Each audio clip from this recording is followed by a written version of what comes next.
Hi, Hi, how are you? just fine. Let's Let's have have a a late late night night conversation. conversation. How's my hair? It looks great. What clothes should I wear? What you got on is fine. Let's Let's have have a a late late night night conversation. conversation. And now, here are the Dooby masters doo of the late ah, night dooby conversation, dooby doo Taryn Ray ah, Smith and dooby Jacob dooby Pyle. dooby Thank you, Jeff dooby Jeffries. dooby Hello, doo everybody, and welcome ah, to another late night dooby doo ah, conversation. My name is dooby Taryn Ray dooby Smith, doo and joining me from ah. his studios in Sharpsville, Indiana, Jacob Pyle. Hey, Taryn. Hey, everybody. Now, a few quick things. First off, this is not meant to be a replacement for Jacob's incredible conversational segments with guests. And also, don't let the name of our new show fool you. You are seeing a pre recorded version of Jacob and myself. Jacob and I are usually actually asleep right now as we speak when the show is coming on. We usually pre record the show during the late morning, early afternoon hours during the week. Jeff Jeffries will have some information for you on how you can be a guest on the show at the end of tonight's program. And finally, do I know what topics we're going to be discussing on tonight's late night conversation? No clue whatsoever. The only person who knows that is Jacob. And the ideas and topics that we will be discussing on tonight's program have not been shared with me prior to taping. With all that being said, how's your week been so far, Jacob? My week has been pretty good. We were talking last week about the theme song and how I wrote it. The lady who did the theme song with me when we recorded it, we were trying to come up with I don't know. Well, first let me ask you this: Did you? I know last week you said you haven't actually had a chance to listen to the full theme song. Have you had a chance to listen to it Yeah, between I think you guys last did week a and today? great job on it. It's very Thank you. catchy, and I'm Thank looking you. forward to jamming alongside it soon. Yeah.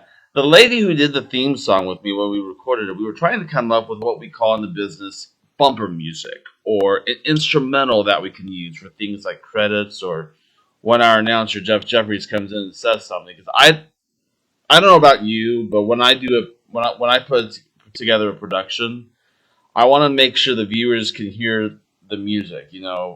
I want the viewers to kind of hear and understand lyrics, and you can't really hear and understand what we're saying when someone else is talking over. It goes back to the old days of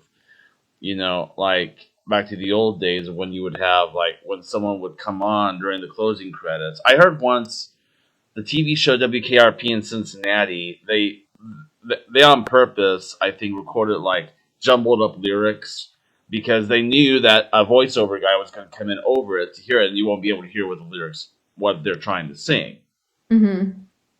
So, but yeah, if you have time after the show is over, or advance the show to the end to hear it once we get done with this live stream, the girl who recorded the theme song with me also recorded this a cappella kind of instrumental, which was also improvised using her voice and what most people will refer to in the music business as scat, which is like nonsense type singing, if that makes sense. Yeah. That one, yeah.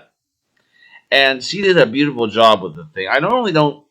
So this past Sunday, first of all, let me just say this: I'm a pack rat. I am terrible about keeping my apartment clean. Um, I normally don't clean my apartment, although I should. It's important, largely because I rarely have visitors drop by. Pest control was coming by this past Wednesday to do some spraying, and I also have someone coming by to do these biannual inspections for the apartment for insurance purposes, and those are like the only two times I ever have to clean my apartment for somebody. So, as I was cleaning my apartment this past weekend, the instrumental scat portion of the theme song popped into my head, and I could not stop singing that. It's always great when something that you've helped co-create gets stuck in your head. That's how you know it's catchy. I have that happen all the Yeah, time with the music that I make or with just music that I'm working on. That's part of the beauty of it. You get your own soundtrack to your life in your head. yeah. It's, I think, yeah, and as I was playing back that particular portion of the theme, it reminds me all as well of. Have you ever watched the Andy Griffith Show? Oh yeah, I've seen every single episode with my dad. It's one of our favorites to watch together. Yeah, you know the opening theme. I'm not going to attempt to whistle it or it's basically With the a whistle, whistling. like yeah, whistling, and it's same thing with this one. It's like it's like I can't whistle. Can you whistle? Sharon? Yeah. There you go. And they'll do that. And they'll do that either because I should say too. I think I mentioned this last week. You got Fiona with you, her dog, and again, that's just one of those things. She doesn't respond to that either. She only cares if someone comes to the door. Yeah, we were. Yeah, we were. Yeah, we were taping the. We always tape the ending before we tape the opening, and I was saying the same thing about the snapping of the fingers because for some reason because I had like I said I've had a dog before, and it's like it might hear that and it'll think, oh I'm needed, I need some my owner's needing me for something. So, but yeah, but going back though to that, I was like, I'm glad that this is only our second episode in, and I'm sure in as we do more and more of these episodes or more of these conversations, we're gonna have people commenting saying, "Man, you have a catchy theme song," you know. Yeah, absolutely. Absolutely. It's Yeah. always great to collaborate with another artist and to just put something out there in the world that's new, that hasn't been done before, that's you and that's authentic to you. That is a beautiful form of expression. It's a beautiful purpose in life. Thank you. Yeah. How's your week so far, Taryn? My week has been great. It's been very busy, but it's been very good. Actually, I had something really, really cool happen to me a few days ago.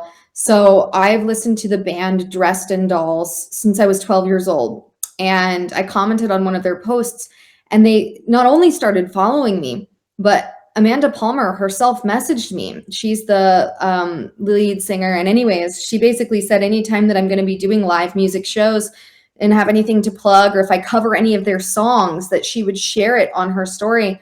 And I Aw. was just like blown, like they do my all-time favorite song. It's called Sing.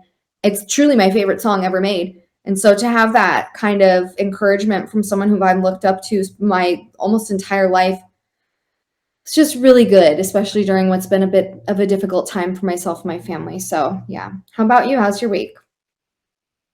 Yeah, same. It's been amazing. There's this. Have you been watching American Idol lately? I have not. I have not had the time, no. But I'm familiar with it. I No. auditioned for it years ago. I work. Well, it's like I've said it before. It's like I work afternoons, so I don't really get to. Anything between the hours of 3 p.m. to 11 p.m. on television, I do not watch. Well, I'll take that back. I should say maybe 3 p.m. to midnight, because like it takes me about a half hour to 45 minutes to drive back home, because I always have to stop, and grab dinner and things like that before all the late night stuff that's been going on. I've actually been, you know, um, I've actually been getting out of the house more during the day it's to the point now where like the only time I'm at home is I'm asleep. I would because I'm all my car is kind of like my second home because I'm because I'm always out doing something or things like that. The dog barking thing is one of those reasons, and I'm just dealing with I'm just dealing with some stuff personally that and if and like I said, like if I get out of the house, I feel like if I get out of the house, all that stuff can easily go away in my head. Mm-hmm. So I've been taking my showers and stuff like I've been taking my showers and stuff at the gym. I've been waking up early, going to get breakfast, Nice. and just getting out of the house and doing things. And well, another reason too is that I'm going to show you something that's kind of hard to see, and there may be a little bit of feedback. There's supposed to be when you get wireless earbuds like this, there's supposed to be a cover that goes over this, and I have to wear these when I take a shower. And for one night, I had these plugged in, and that piece that goes over the charging port came off. Uh-oh.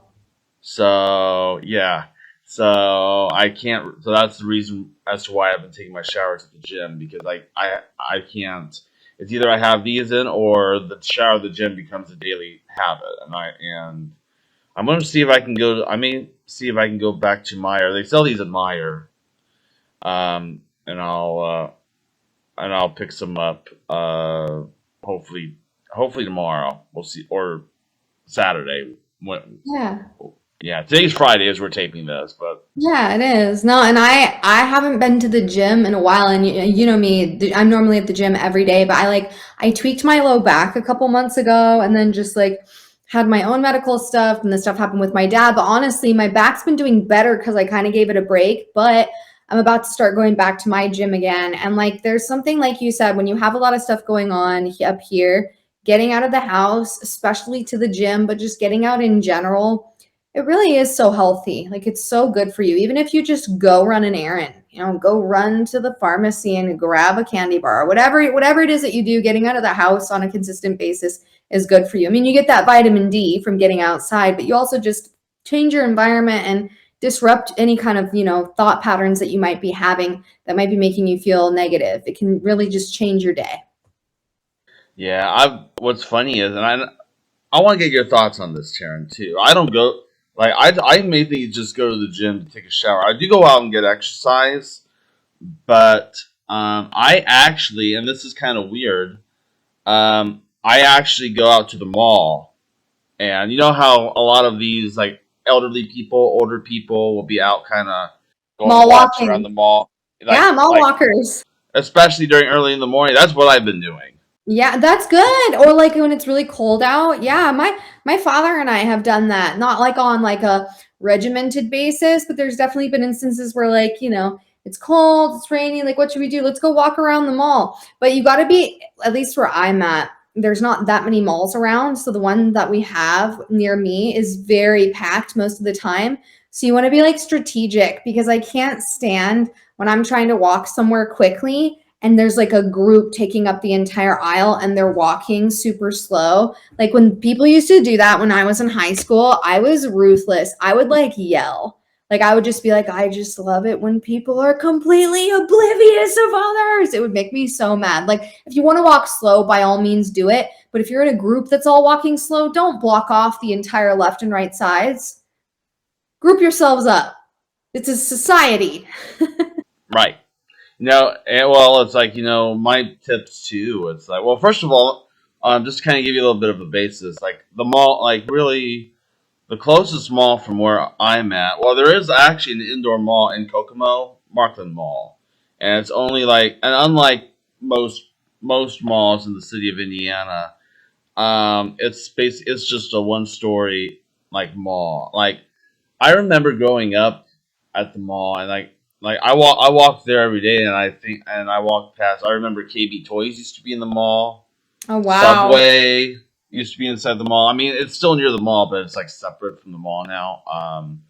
And all these other stuff, and now it's like when I'm going for these walks every day, I keep thinking it's like a walk down memory lane for me sometimes.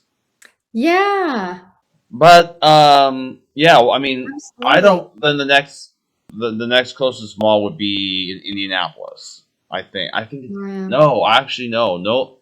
Noblesville. No, Noblesville's got an outdoor mall. I think Carmel's got one. So the next interior mall would be, I think, Castleton Square Mall in Indianapolis, and it's like maybe a 2 or 3 floor mall. Yeah, we have Legends, which is kind of like it's not an indoor, it's an outdoor, but it's a really big outdoor, so you can like walk around. But yeah, like as far as indoor malls go, we used to have like two or three other ones. They're all gone except for the one that I'm not mentioning just because it's pretty close to where I live and I don't, privacy Right, and right. such. But when COVID was happening, I remember how dead that mall looked. And I just remember being so afraid that they were going to go out of business because, like you said, it's very nostalgic. They have so many stores there that I love. They have Barnes and Noble. And the great thing is, it's funny. One good thing that came out of COVID is it made people realize that we actually really do like physical shopping centers and that we actually do value books. Barnes and Noble is actually opening up like hundreds, if not thousands, of new locations across the country this year. So books are back in business, which is great. And our mall, like compared to COVID and compared to even the years leading up to COVID, it is packed, unlike it used to be. So that's a positive. Yeah, books. Yeah, it's like we got something similar. Books a Million, Mm. but we don't have. I think the next closest Barnes and Noble from here would be in Noblesville. But Barnes and Noble, but yeah, like I agree, Barnes and Noble is a really cool bookstore. I'm glad they still have physical books out in the times of in this day and age where you can just simply like look at your phone and be like, oh hey, I can read books on my phone. You know, you can actually pick up a physical book and just read it. You know. Yeah, I have a cute story about Barnes and Noble. So, about it almost exactly a year before I started going more full time and building up my acting business full time, I was at a Barnes and Noble and I saw this book, and the name of the book was called The Snow Games by Darren Greninger. And I don't know what compelled me to pick this book up. No idea. I just looked at it and I picked it up and I read the back and I thought, oh, that sounds like a cute story, because I was thinking it might be like a spin-off of the Hunger Games or something, which it is not. So, anyways, I put that book down. And then a year or so, however long later, the very first audiobook that I ever narrated ended up being that book. Oh, awesome! That's cool. And I was like, that is crazy. No, Like, what? normally Out I'm of all not the a books I big. could have picked up. Normally I'm not a big book reader. Like I remember when I was in school, they made us take a they like for like maybe I can't remember how long, maybe like 15 or 30 minutes. For like 15 or 30 minutes, they used to have what's called dare, drop everything. No, I'm sorry, dear, drop everything Oh, and yeah. read. I forgot about that. I hated it. You did? You I may like. loved it. I may like. I like. Dude, reading a book to me is it can easily make me fall asleep in like 5 minutes, just like That's that. part of the fun. Just like, Yeah. if they let you fall asleep. See, like, I feel like drop everything and read should be allowed to segue into a nap if it happens. You should Yeah. try to read, but if you fall asleep, it's allowed. Right. Yeah. I know. What are some of your favorite authors? Lori Hulse Anderson was my first favorite author. She wrote the book Speak, which it's a young adult fiction book. It does deal with some mature themes that many young women and people go through surviving. I really like her. Also love Augustin Burroughs. He had a mom that was in a childhood and adolescence that was like different but similar to mine. They made his book Running with Scissors. They made it into a movie. Really, really good. And then as far as classic authors go, my favorite for philosophy, I love transcendentalism, so I absolutely adore Henry David Thoreau. And Ralph Waldo Emerson is cool too. What about you? Um, like I said, I'm not a big book reader. I will say Okay. this: when I was a kid, I used to the very first books I would pick up were like Dr. Seuss books. I was about to say, I feel like you're gonna be a Dr. Seuss person, which who isn't? I heard Dr. he was Seuss, like not a nice person, but I'm just gonna not focus on that because I love his books. you know, Dr. Seuss wrote so many wonderful like if you're looking for like a beginner book, if you're not much of a reader, pick up one of his books because Yeah. those like Cat in the Hat is my I think all time favorite book. And then I was talking on social media about the death of Ted Turner, the guy that was, for those who don't know who Ted Turner is, he was the guy that literally introduced 24-hour news with CNN. And but what a lot of people don't know is that he also had a hand in distributing a bunch of bringing back like a bunch of old nostalgia from the old MGM years. And one of those specials, one of those things that Ted Turner had a hand in distributing was the classic, the animated version of How the Grinch Stole Christmas. I love that version. Yeah, Boris Karloff's narration of it was spot on, I think. Absolutely. Do you know how Dr. Seuss got his alias? Or his pseudonym? So when he was in college, he wrote for the school collegiate paper. And I think he wrote something that was like either making fun of someone or he wrote something that the college paper was not happy with. So they told him, "You're fired. You can no longer write for the paper." So then he started submitting to the paper under his pen name, pseudonym, Dr. Seuss. And that's how that came to be. So he could still write for the paper. Pseudonym. Yeah, I get it. Yeah. Yeah. No, yeah.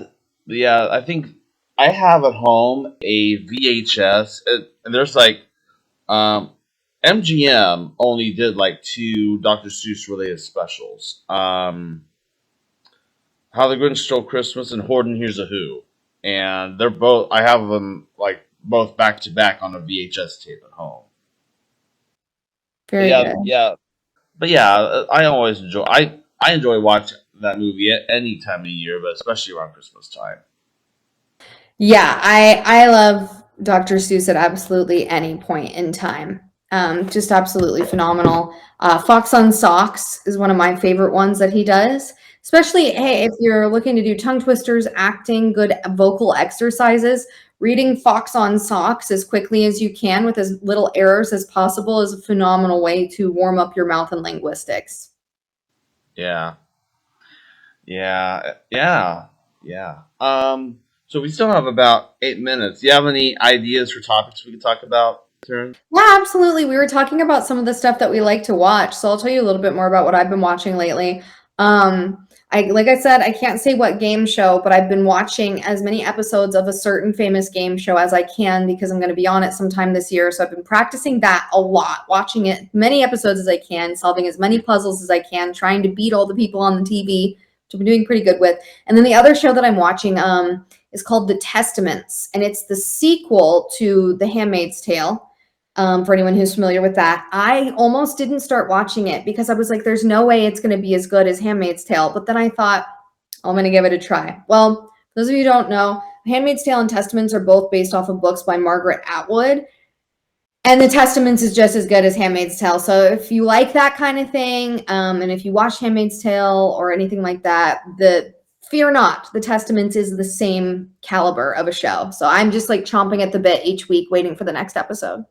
So like I said earlier, it's like, I'm a big classic TV buff. I watched when I was a kid, Andy Griffith Show. Yes. I watched like Matlock. I used to watch. Most of it was the same stuff my parents or my grandparents were watching. Oddly enough. Yes. I love Andy And Griffith. and we were talking when we were talking about the theme song earlier. Andy Griffith shows is one of those songs that gets stuck in your head, and so it's like, in every episode, there's always a lesson to be learned. It's like it's like a breath. I always say this, most TV nowadays I don't really care for that much, but I will watch I will watch Andy Griffith reruns because those are like absolutely so cool, especially the black and white episodes. People don't know that there was like maybe a few seasons towards the end of the run that were shown in color, but the majority of the series was black and white.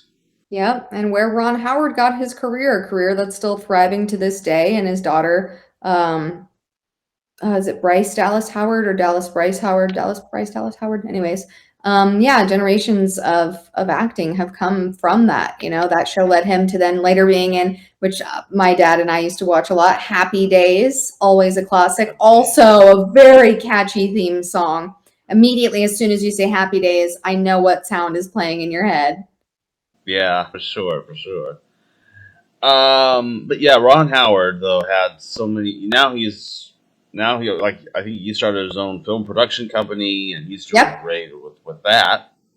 In fact, going back to How the Grinch Stole Christmas, Ron Howard was responsible for the newer movie version of with Jim Carrey. Yeah, yep. And his little brother was in it as the mayor's assistant. Yeah, I have a hard time deciding whether I like the cartoon or the live action version more. I love them both.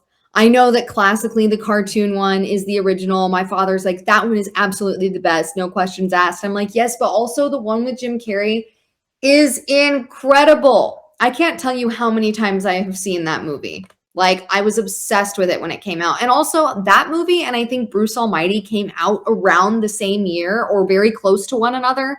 And I would just watch both of them over and over and over and over. You're good. Are there any other movies that you like? What are the movies that you've watched the most amount of times in your life? Because I have a few that I know I've seen at least like 100 times. I'm not a big I'm not a big movie critic. You kind of quoted this I think a few weeks back, but My Girl.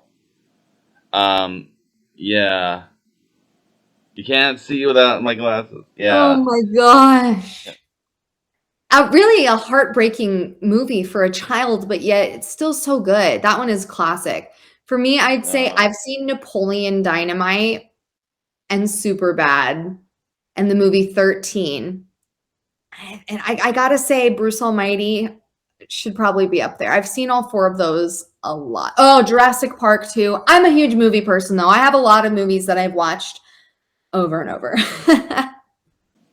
yeah, yeah. I will say too. I think I've seen the movie, but I also have I used to have a Super Nintendo version of Jurassic Park, and you have to understand, like, this was back in the days where it's all cartridge and the music is coming off of a synthesizer, literally. So you plug it in, and one of the first things you hear is like the sound in it is incredible. Like, even for like a 16-bit game, I think the sound sounded incredible when you first plug it in and play it. Yeah, I have Jurassic Park on VHS and I watched it so many times that the VHS tape literally broke because of how many times I had like rewound and watched this one same part. It literally destructed itself. No, I'm not. I need to go. I swear, I need to go to one of these days. I told my dad I'm going to make a road trip around Indiana to find another VCR because, for those who don't know, I also run. In addition to producing this podcast, I actually provide a service for people who want their home movies converted to video cassette tapes. I mean, I'm sorry, home movies on video cassette tapes converted to the digital format, and I do not have. I'm having a hard time trying to find a good working VCR. 'Cause if I find a good, it's either, because most of the VCRs, it's like they're either not working, or when I go to, or they work, but then after a few times of playing a tape, it quits working altogether, and so Yeah, maybe people should start making them again, but it's hard, right? Because people aren't going to be buying them at scale. So yeah, finding that kind of older technology is definitely tricky. yeah. Usually my go-tos usually would either be, the first thing I would look is Goodwills, because sometimes Goodwills might have them, but it's kind of come and go nowadays. Like I said, VCR is very rare to find, or you can go to eBay and check those out too. But yeah, when you're running when the VCR and basically all it is a VCR plugged into a DVD recorder. And if you don't have a and you need to find a good reliable. If you're going to do this, you have to find a really good reliable VCR. Otherwise, you're not going to have any luck. Yeah, absolutely. Oh, that just like, yeah, threw me back. I can feel the weight of a VHS tape in my hands. I can feel what the little white gears of it that you could manually rewind it yourself feel like. It's just such a, and you flip open the side of the cassette and you can see the tape. It's just so many good memories. Well, listen, Jacob, there is more we can share and more we can talk about, but unfortunately, we'll have to continue this conversation next week. Same bat time, same bat channel, because that's all the time we have for this morning's late night conversation, and we hope to see you then. Any words of positive affirmation you want to share before we go? I would just say In the darkest of times, focus on gratitude and it will lead you to the lightest of times. What about you, Jacob? This was an amazing one too. Your kindness has a ripple effect you may never fully see. From my studios in Sharpsville, Indiana, I'm Jacob Pyle. And from my home in Kansas City, Kansas, I'm Taryn Ray Smith. One more thing before we go. If it's Saturday night and you hear someone snapping their fingers, don't worry, we're just snapping our fingers to the beat of another late night conversation. Thank you all for watching. Stay safe and goodbye, everybody. Dooby doo ah, dooby dooby doo ah, dooby dooby dooby dooby dooby doo ah, dooby doo ah, dooby dooby doo ah, dooby dooby dooby dooby dooby doo ah, doo doo doo doo doo doo doo. If you'd like to join us for a future late night conversation, or if you are ordering a DVD copy of tonight's program, send Jacob an email. His email address is jtpile1@aol.com. Or if you're ordering a DVD copy of tonight's program, send $10 check or money order to A Late Night Conversation, care of Pile Media Ventures, Post Office Box 130, Oakford, Indiana 46965. Please include the air date seen on the screen when ordering. Residents outside of Indiana and Kansas will pay $5 shipping and handling. Sorry, no CODs. I gotta go. Why so soon? It's the end of the show. Oh, now I know. This has been a late night conversation. Don't freak. Why not? Well, I'll be back next week And so will I. for another late night conversation. Hey, Jacob, I hate to break it to you, but I really do have to get going. Is there any way we could bring the song to a close? Easy. All you gotta do is count to 3. Okay. 1, 2, 3. Wah. Woo! Yay, that was fun. See you next week.